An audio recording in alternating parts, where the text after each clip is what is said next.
G'day folks, Wren here, and it's time to read some creepy books.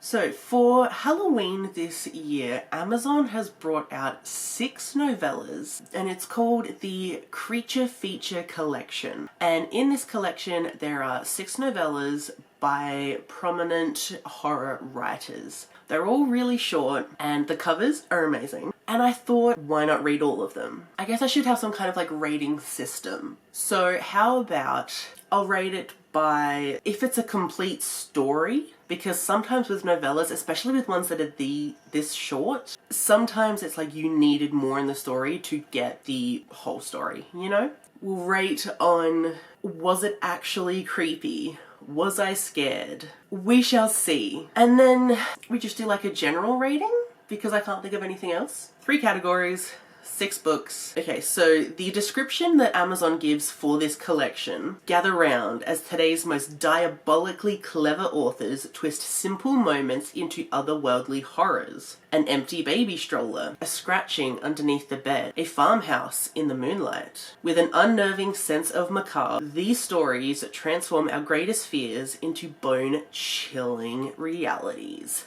Boom, boom, boom. So, sounds interesting. So the first one, we have The Pram by Joe Hill. I haven't read any Joe Hill before. I do actually have a Joe Hill on my TBR for this month, but in all honesty, I don't think that's getting read this month. We have Ankle Snatcher by Grady Hendrix. I've read one Grady Hendrix before, didn't like it. Want to like more of the books. So we'll see how this one goes. We have It Waits in the Woods by Josh Malerman. Haven't read any Josh Malerman. I'm intrigued. We have In Bloom by Paul Tremblay. This is the book that got me aware of this whole collection. I haven't read a Paul Tremblay before. I'm really interested to read from them. Like the cover. The cover was kind of everything, and I was like, ooh, that's kind of cool, what's that? It had this kind of spore vibe to it, which is very much a thing that I enjoy, so I'm really, really looking forward to that. My expectations on that one are very high. Let's hope it pans out. Next we have Best of Luck by Jason Mott. I've never heard of Jason Mott, so this will be kind of interesting. And then the last one we have is Big Bad by Chandler Baker.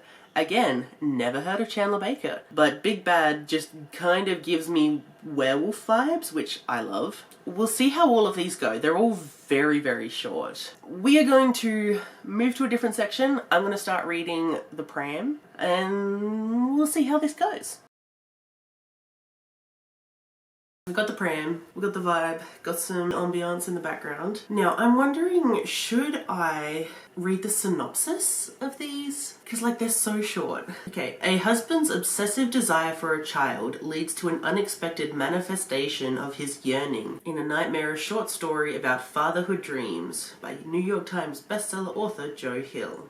Willie and Marion's farmhouse in Maine has acres of meadows and fresh air, and a lonesome bridle path in the forest along which Willie daydreams and ambles. When he's loaned a decrepit old baby stroller to cart his groceries home, the rickety squeak of the wheels comforts him. So do the sweet coos of a baby Willie knows can't be real. Can it? In this twisted thicket, wishes come true, with a price.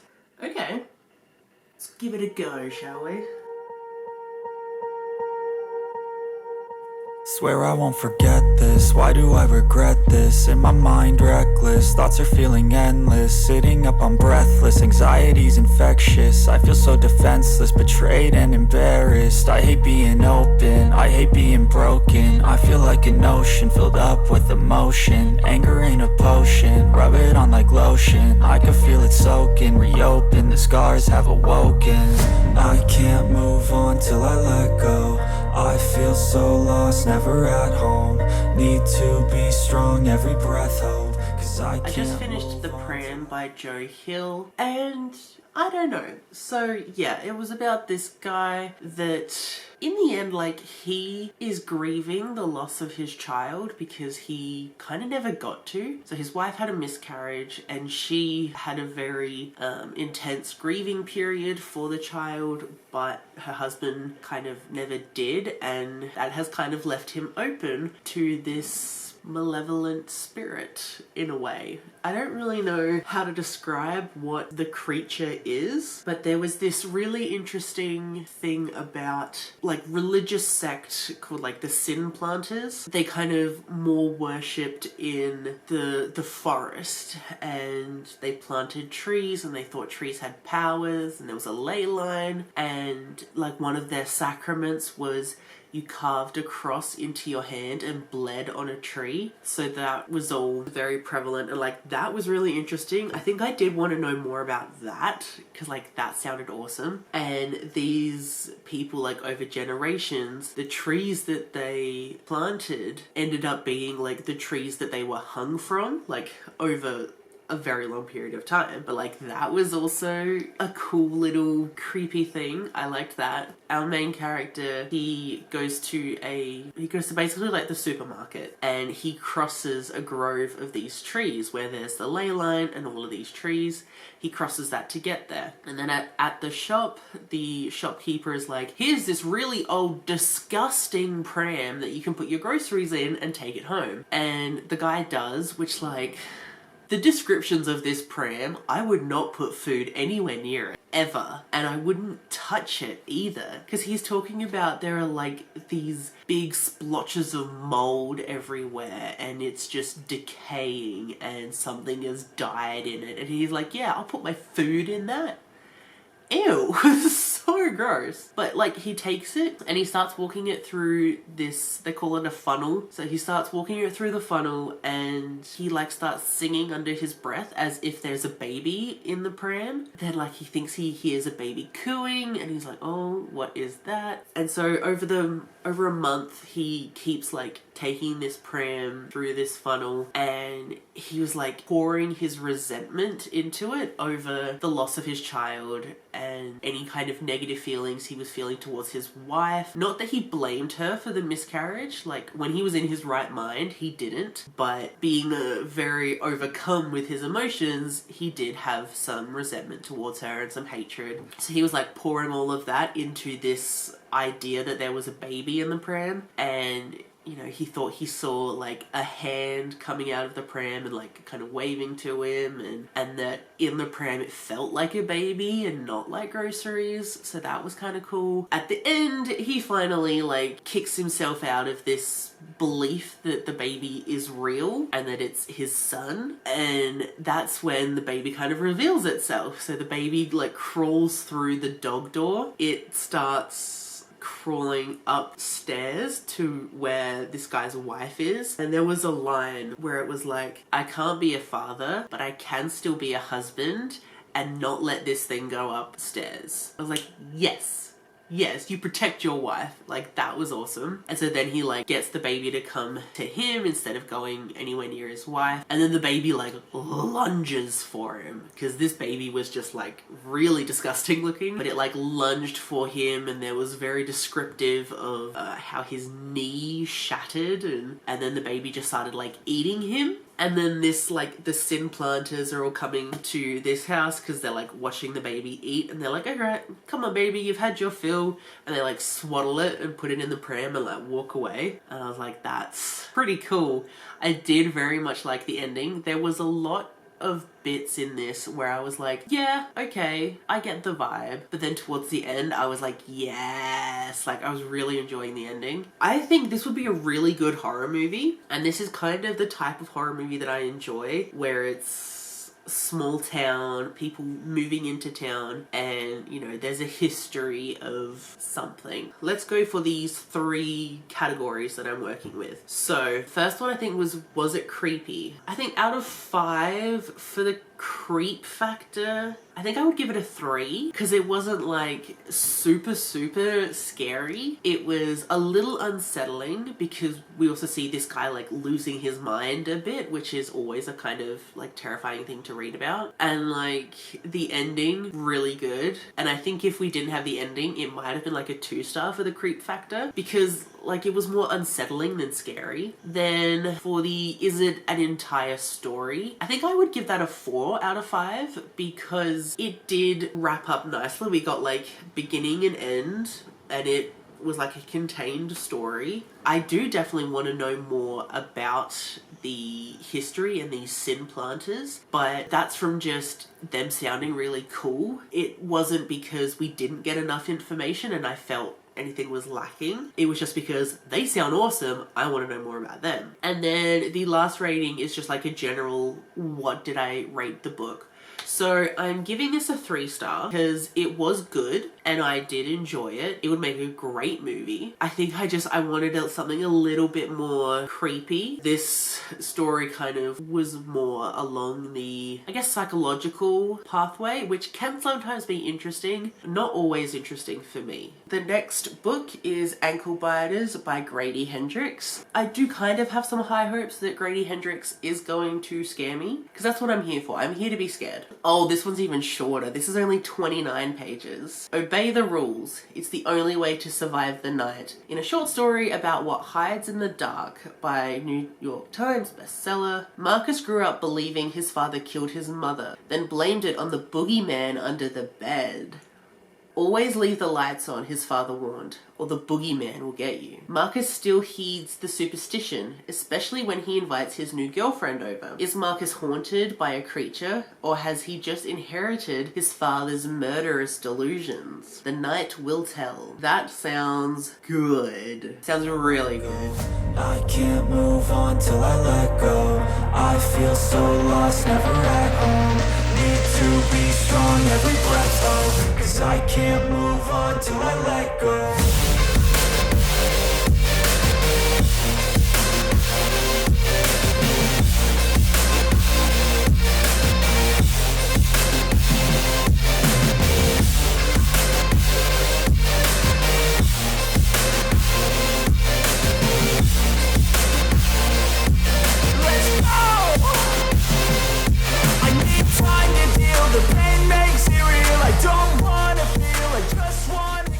Okay, the ankle snatchers. Definitely entertaining. We had this guy who, when he was 6 years old, his dad killed his mum, and his dad came into his room and said, the boogeyman killed your mum, the ankle snatchers killed your mum because she didn't follow the rules. And this guy has lived believing his dad killed his mum. But like, he still kind of believes in this whole ankle snatchers thing, which is, you know, essentially the boogeyman, the thing that lives under your bed.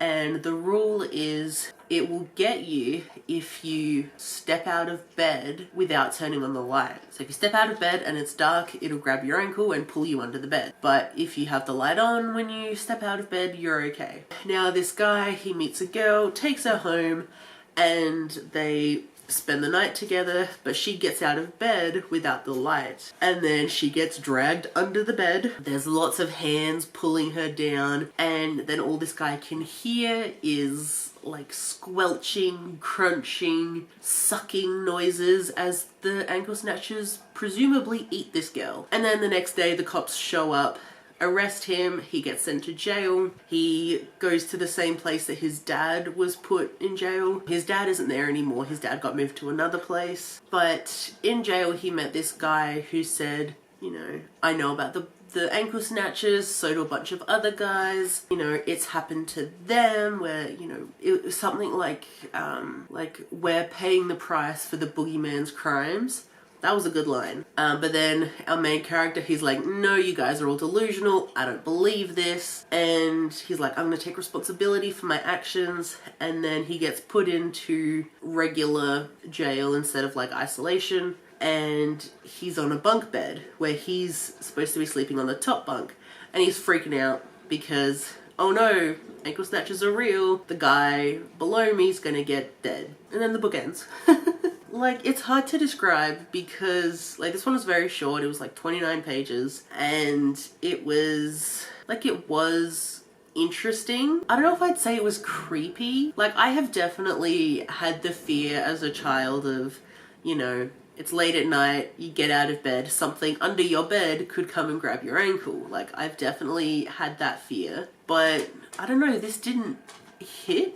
Like, it didn't feel creepy, which is upsetting. So the rating system. The first rating was it creepy? Out of 5, I'm gonna give this creep factor, I don't know, I want to say like a 1. Because it didn't feel particularly scary. I wasn't like terrified. And like I wasn't terrified in the pram either. But with ankle snatches, there wasn't enough fear for me to feel scared, if you know what I mean. Like there was nothing, like we didn't even really see the ankle snatches. We just got many shadowy hands pulling this woman under the bed. And I don't know, like I was entertained, it was fun, but not enough, especially for a creature feature. Where's the creature? You know, that's what I'm here for. I'm here for the creature, and all I got was some noises and some shadowy hands. The second category was, did it feel like a complete story? I mean, for 30 pages, that's really hard to do. I think I'm going to give that rating a 3 out of 5 because it felt enough like a complete story, but the way it ended, it was very, very abrupt. I think what I wanted from this story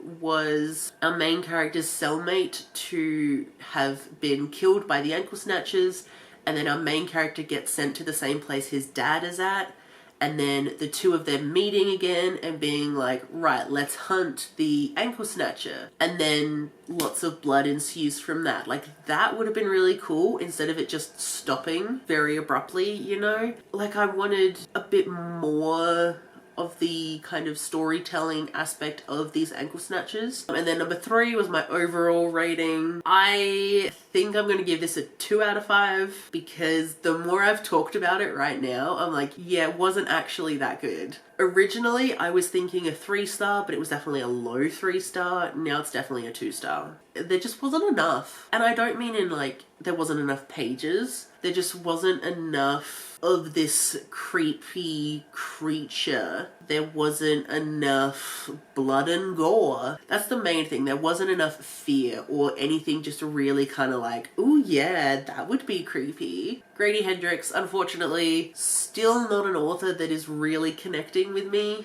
so that's unfortunate. I still want to read a bunch of his other work, but I don't think Grady Hendrix is an author for me. Alright, book number 3 is It Waits in the Woods by Josh Malerman. I was gonna go and like sit outside for this one because like outdoor woodsy, but it's really windy and it's kind of warm and it's very bright outside and I'm starting to get a headache. This one's 52 pages. Some chilling campfire tales ring too true to ignore. For one young woman, an urban legend calls her into the woods, the dense Michigan forest, haunting Wales, the clip-clop of demon hooves on a bridge to nowhere.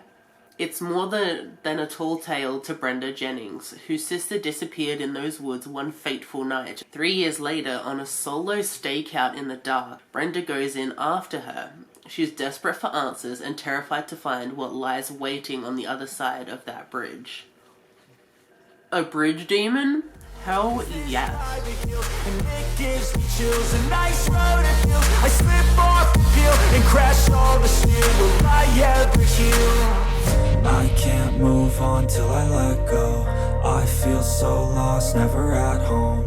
Need to be strong, every breath hold. Cause I can't move on till I let go. I can't move on till I let go. I feel so lost, never at home. Need to be strong, every breath hold. Cause I can't move on till I let go.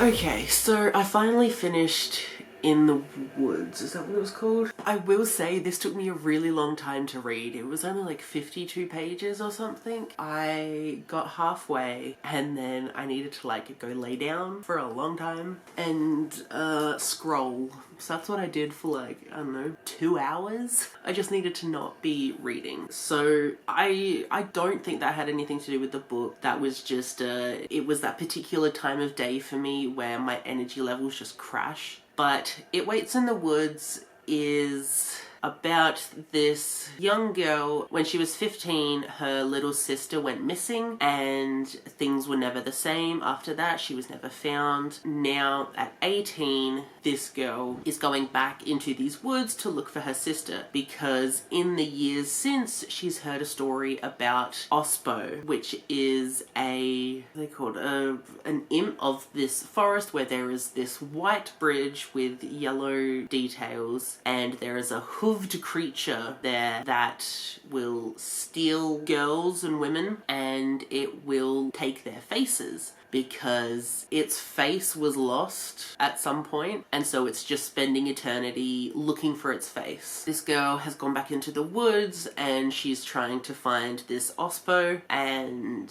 she's like a filmmaker as well, so she's like recording it, and I'm like, it would be a kind of a cool found footage movie, maybe, but it doesn't feel as much like it could be a movie as The Pram. Pram, as I was reading it, felt like I was reading a movie, but this didn't feel like this. It feels like it would be a good adaptation. There's a difference. And when she's out searching these woods, she comes across the bridge and she sees a hooved creature. She hears some cries for help. And she's like, right, I have to go investigate. So she crosses the bridge leads to a cave. She goes in the cave and she finds that there's this huge hole in the cave. And she looks down into the hole and she sees some bodies that don't have their faces. They've been ripped off. And there is one woman in there that's alive and she's calling for help. So our main character is like, oh wow, yep, gotta help you. Runs back to like where her tent is. She's gonna try and make a rope to get this person out of the hole. But when she's running out, something grabs her and it turns out it's her sister, who is somehow alive after 3 years. And so they run and leave, and that's it. Anyways, let's get to the ratings. So the first category is, was it creepy? Out of 5, I'm giving this a 1. It wasn't creepy, it wasn't scary. Again, we don't focus enough on this creature in a creature feature book to really get any kind of foreboding about it. Like, describe to me this creature. Second category was it a complete story? I might give this a 2-star because in a way it felt kind of complete because we got the beginning where the sister was taken. We got this middle bit where the older sister is searching for her sister. Then we got the end where the sister's found. So it seems like a complete story in that way. But there was like no real like lore about this creature, and apparently this bridge moves and changes and all these things, and I'm like, okay, how? There was so much about this imp that just wasn't explained. And I'm like, tell me about the creature of a creature feature book. Third category is, what rating will I give it? Just like in Ankle Snatchers, I was gonna give this a 3-star, but as I'm talking about it, I think I'm giving it a 2-star because it wasn't creepy and it wasn't a fully fleshed out story and it was just lacking. But next up is the one I was most hyped for, although I'm like scarily less excited now. I started cooking dinner and I just got the best news. For those of you that didn't know, my darling boy Chopper, he had this lump on his bottom for a while now, and about 2 weeks ago I decided to get it biopsied, and the biopsy came back to say that it was a mast cell tumour. I immediately started freaking out, as you do when the word tumour is brought up. Then last week he got a CT scan just to see how far the tumour had spread, or if it had spread, or all this kind of thing. And then once we got those results, then we would be able to figure out what we would do moving forward. I just got the results. As you can tell by how happy I am, the tumour has not spread. Oh my gosh, I'm so relieved it hasn't spread. I was really worried.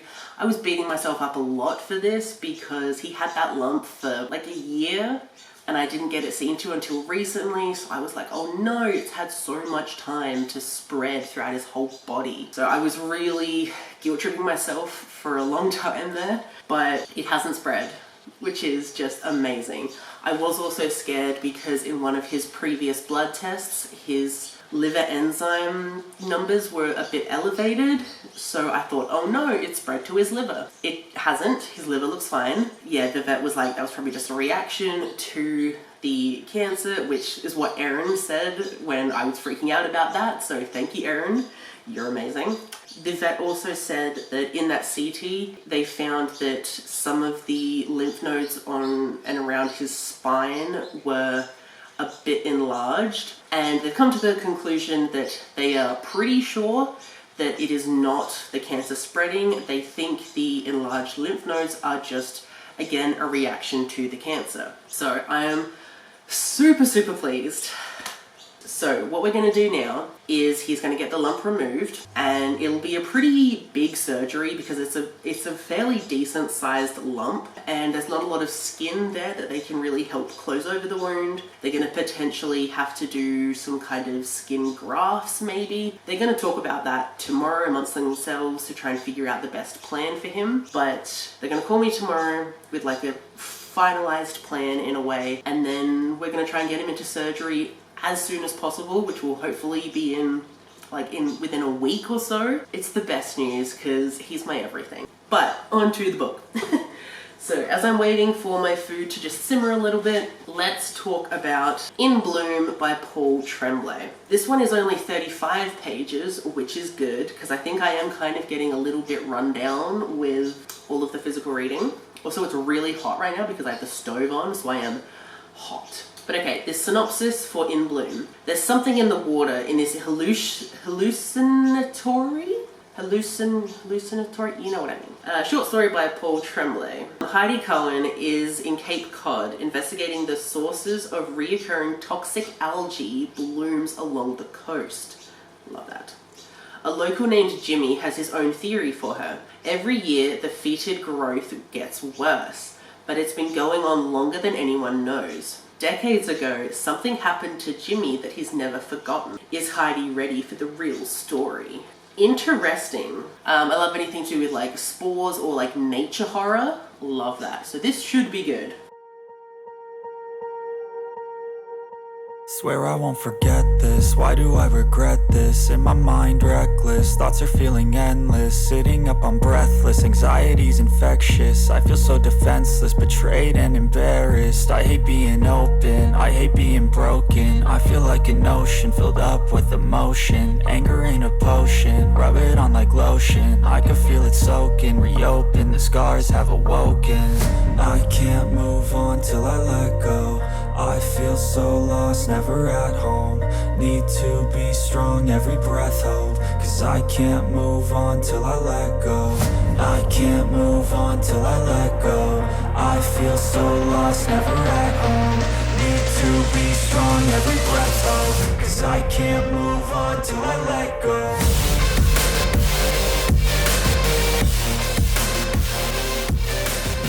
Okay, so I just finished In Bloom by Paul Tremblay.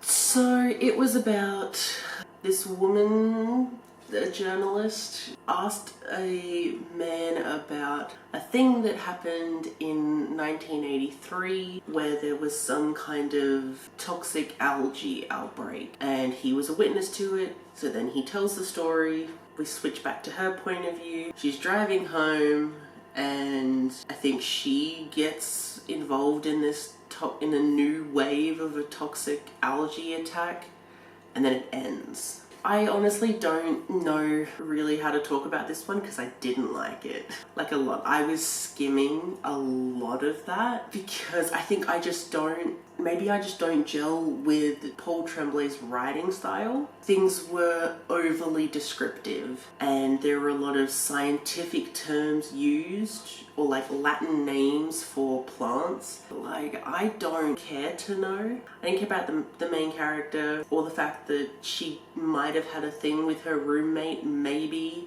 I don't care. I didn't particularly care for the guy telling this story about how when he was 12 years old, his dad and him had some issues surrounding baseball. 3 categories. The first one was creep factor, 0. Nothing about this was creepy at all. There was no real like creature. Again, why call this a creature feature collection if there aren't going to be creatures? You know? And it seemed as if it wasn't even a creature. It seemed as if it was just people hallucinating. Number 2, was it a whole story? No, because I don't think I can remember why this woman was writing an article on what particular thing. We didn't get any of this bloom that she was meant to be investigating or something. We didn't get to see her like investigate that. She just got told a story by this guy. That was it. The ending, it just like cuts off. I almost wouldn't even say cliffhanger, because you only barely just get to, oh, I think she might be in something dangerous. And then she's like, oh, in the rearview mirror, I see this thing that is green and then purple, and maybe it has a fin, maybe it doesn't. And then the book is over. Then for my overall enjoyment of the book, can you guess? That's a 1 star. That's a 1 star. It wasn't entertaining. I was skimming it. I didn't care about any of the characters. It was boring. And I'm so upset. That was the one I was most excited for, and it was the worst. I have 2 books left in this collection, but I'll read them tomorrow because I am very tired. So, you'll see me tomorrow. Right, so it's the next day, and I gotta be honest, I'm not super enthused about having to read the last 2 of these novellas, because the track record for these hasn't been good. And I really don't understand what's happening. These are supposed to be the best horror writers, and none of them have been good. We're gonna try and get through the last 2, and hold out hope that something gets more than a 3 star. We'll see. But these last 2 are from authors I haven't heard of before, so maybe it'll be good. So this time we're reading Best of Luck by Jason Mott. So it's 29 pages, which is good for the way I'm feeling about these books. So the synopsis is, did you ever hear the one about the man with a string of bad luck? The worst is still to come in a chilling short story of an insatiable friendship by a New York Times bestselling author. I have some questions for the New York Times. For best friends with vastly different fortunes, what's left to hash out other than a forced confession at gunpoint? All that the destitute, sickly, and grieving Will demands is that monstrously successful Barry admit to draining all the luck right out of him, like blood. As the standoff escalates, the truth is not the only thing ready to come out. This doesn't sound particularly creature feature to me, so we'll see if there is a creature in a creature feature. I'm very upset about this whole creature feature thing.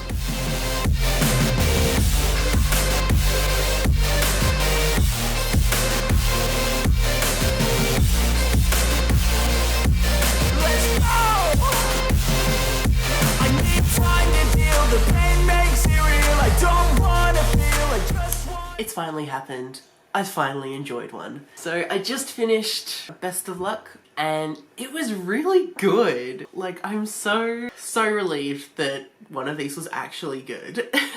So this was about these 2 friends. One of them is like rich and famous and loving family, all the good stuff. And then the other one is broke. His children have died. His wife left him. He's got nothing. Now he's dying. And he has this like kind of, I guess you could call it like a tumor in his stomach. The doctors are like, oh, if you give your cancer a name, it can sometimes make it less scary. So you say, oh, Marjorie came back instead of the cancer came back, you know? I don't know why Marjorie came to my mind. But this guy calls his tumor Henry, and over the months that Henry is visibly growing, this guy's like, Henry took on a voice and a personality, and he started telling me things. And he was telling me that you took all of my luck. So he's like got a shotgun on his friend, and he's like, you know, explaining how lots of bad things happened in his life, but at the same time, a lot of good things were happening in his friend's life. And he's like, you stole my luck. And his friend's like, whoa, whoa, whoa, calm down. And then he's like visibly, like he vomited up blood, and there's this rotting stench that's coming out of him. And I think one of the lines I underlined was that it was both living and dying at the same time. I was like, that's a cool little thing.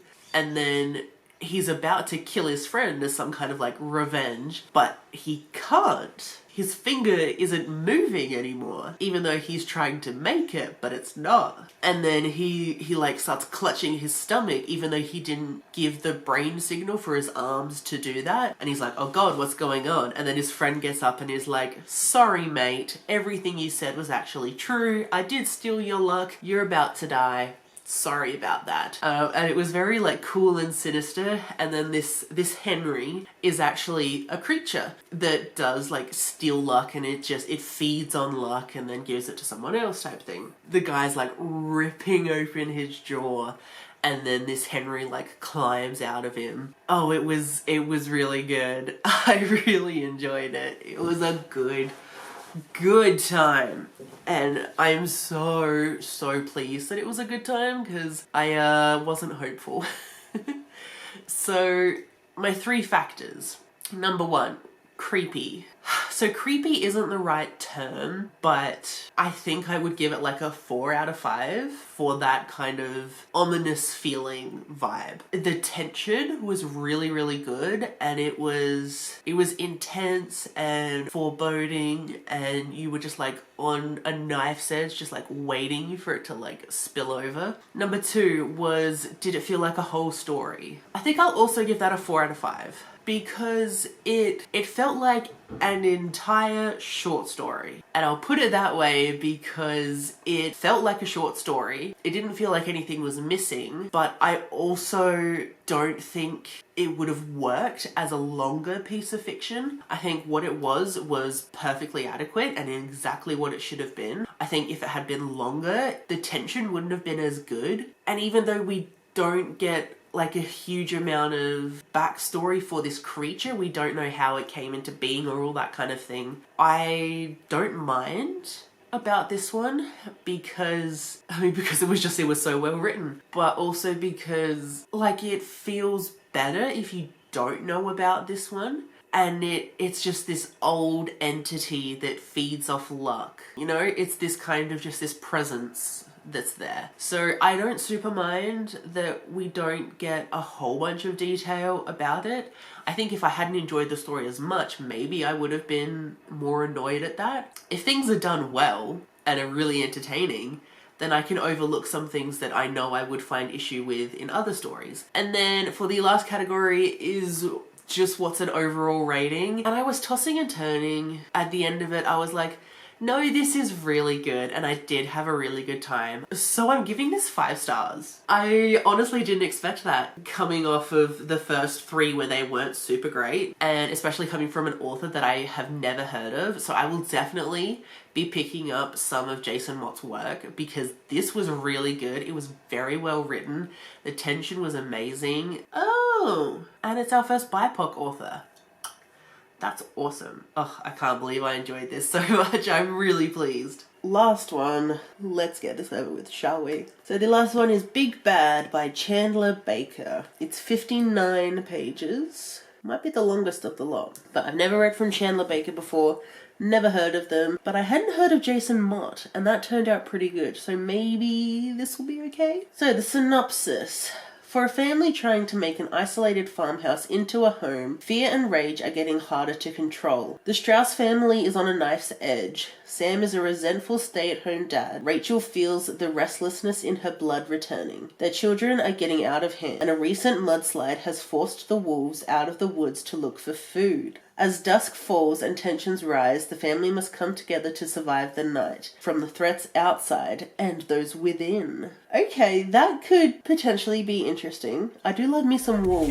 Bad thoughts are still a good thought and feel. I'm just lost, I feel. I'm just lost, I feel. I need time to heal. I can't steer the wheel, cause this drive it kills, and it gives me chills. A nice road it feels. I slip off the peel and crash all the steel. Will I ever heal?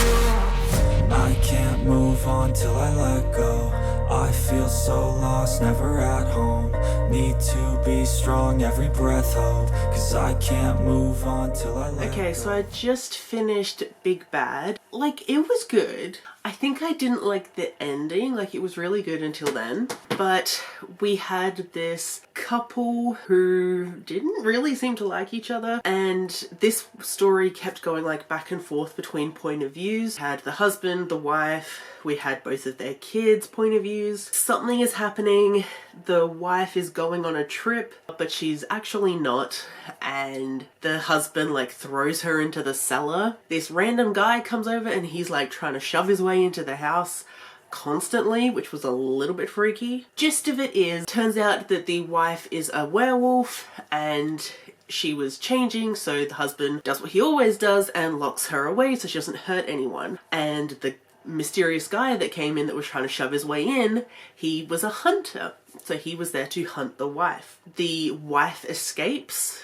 her little imprisonment for the night. She gets loose, and this hunter, he barges into the house with a weapon and he starts fighting with the dad because the dad's trying to like protect his children and protect his wife. He ends up killing this guy right in front of his daughters, which terrifying. The daughters run, and then wolves are kind of all with them. Then the dad saves the day, and then he's like, right kids, we gotta leave your mother. She's not who you think she is. We gotta leave. And then they get into the house. The mum's there. The mum kills dad. Kids stay with mum. Turns out the little sister, I think she got infected with this werewolf disease as well. And then the book ends. Now, I'm a lover of werewolves. There's wolves all over the place for me. I'm obsessed. There wasn't too much like werewolf lore in this. In a way, to me, it didn't feel like werewolves, because to me werewolves have this lore and the mythology behind them and like tradition. With the werewolves in this story, it was treated like a disease. I don't know, just because it wasn't wolfy enough that I was like, whatever. I will say what I did really like was there was this tension in the beginning half, pretty much until the ending. There was just this tension throughout the whole thing where you weren't really sure if anyone was a good person, because everyone was just really suspicious and there were like little things going on and you were like, are you a villain? Are you a good person? Like, not sure. So that was really interesting. My rating system. So, number 1, creep factor. I think I'm actually going to give this like a 5 out of 5 for creep factor. And that's because tension. Tension is everything to me. And just this tension of something's gonna happen, but you don't know what. Again, what was really good with this tension was there's this hunter and he was creepy because he was acting very much home invasion type thing. And it was very much like, oh my gosh, like this dude is gonna bust on in and he is gonna really mess up these people's lives. And it's gonna be scary, because he was very much giving, I guess he was kind of giving serial killer vibes, just because he was so calm about the fact that he was literally invading their house. Everything to do with him was really, really cool, because I was just like, oh my gosh, oh my gosh. Number 2 was it a complete story? I think I'll give this a 4 out of 5, because it felt enough like a full story. Like, you know, we got our characters, this werewolf plot, and there was a hunter and a dad trying to save his children, and there was a interesting ending. I didn't like the ending, but some people might find that interesting. So it did feel like I got all the information that I needed. Did I want more from the werewolf side of it? Yes, but I think that's very much a me thing, because one of my special interests is werewolves. So I think because of that, I felt a little bit like let down by it. But again, very, very much a me thing. I don't really think anyone else would have an issue with that. I think any other like little nitpicky things I would have about the story as a whole would be very much as like personal preference things. But I think we got the gist of what was happening. So 4 out of 5 for that. And then the last category, what do I rate the story as a whole? I think I'm giving this a solid 4-star, because it was really, really entertaining, and it was just that ending that I didn't like. I also like that this was a female author, And like, that's awesome. You don't often get to see that being kind of praised in horror fiction. So that was really awesome. So I'm officially done with reading these 6 Kindle Unlimited stories in the Creature Feature collection. Do I consider this a success? Yes and no. I don't consider it a success because there were some really awful ones in there. Another reason why it's not a win for me is because the ones that were bad were from some authors that like I really wanted to enjoy. So that didn't really work out.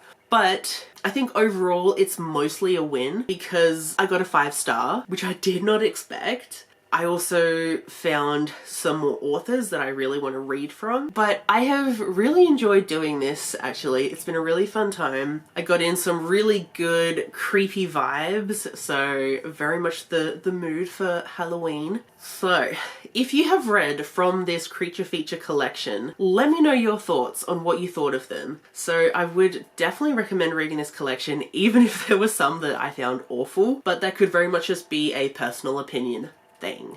I don't think there's any lesson to be learnt here, except try different authors that you haven't heard of before, because they might turn out to be amazing. Anyways, thank you so much for watching, and I will see you in my next one. Bye!